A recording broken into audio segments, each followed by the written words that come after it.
काव्य में और अमूमन दुए सोरटे में चौकड़ी अनुप्रास रो मैं एक पहला वीडियो और दो दुआ, एक मारो स्वरचित और एक कवि ब्रजलाल सा बिरही रो मैं आपने हुनायो। अब इणु ये अगलो देखो आप उदाहरण कि 6 अनुप्रास दुओ वे कितो के 13-11 तो मात्राओं वे, लेकिन उन्हें मोन 6 अनुप्रास मिलता जुलता शब्द गालनिया बिरला है और एड़ा दुआ भी बहुत कम मिले। इनो मैं आपने एक उदाहरण बताऊं। गणेशपुरी जी स्वामी बहुत बड़ा महाकवि हुआ, वहां शिष्य हा उमरदान जी लालस। तो एक बार खेतड़ी दरबार रे उठे राजकुमारी री शादी ही जनो बड़े सम्मानु खेतड़ी दरबार गणेशपुरी जी ने निमंत्रण पत्र भेजियो कि आप पधारो और आशीर्वाद दिलाओ। स्वामी जी की अवस्था उन टाइम ज्यादा ही कुछ अस्वस्थ था, तो जाउन में वे असमर्थ था।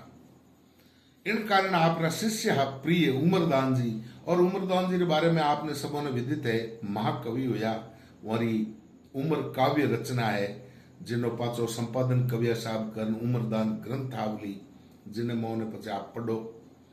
तो उमरदान जी और एक जुक्तिदान जी देथा बोरुंगा, वे भी अच्छा कवि आ। ए दो शिष्यों ने कहो भाई निमंत्रण पत्र आयो है तो थे जाओ, कमु कम आऊं जाइजे को नहीं।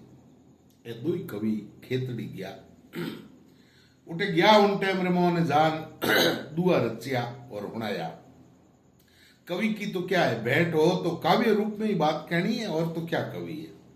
जन जुक्तिदान जी पहलो दुओ कहो, उन्हें मोने चौकड़ियों अनुप्रास है, बढ़िया दुओ है कि रीज जड़ी लागी रहे रुबापो घड़ी 32, लोभ कड़ी में लोप गयो तो दिनो खेतड़ी दीस।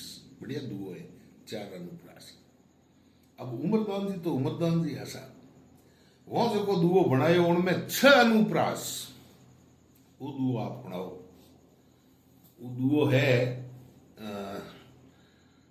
दान छड़ी कीर्त दड़ी रे हित पड़ी तो हाथ, बास सड़ी घटना भिड़ी नमो खेतड़ी नाथ।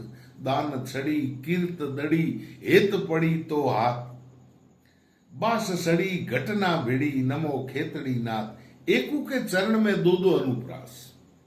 तो आ ही काव्य री महत्ता और कवियों री जकी विद्वता, इन वास्ते में आपने उदाहरण सुनाया, चौकड़ियों अनुप्रास और 6 अनुप्रास।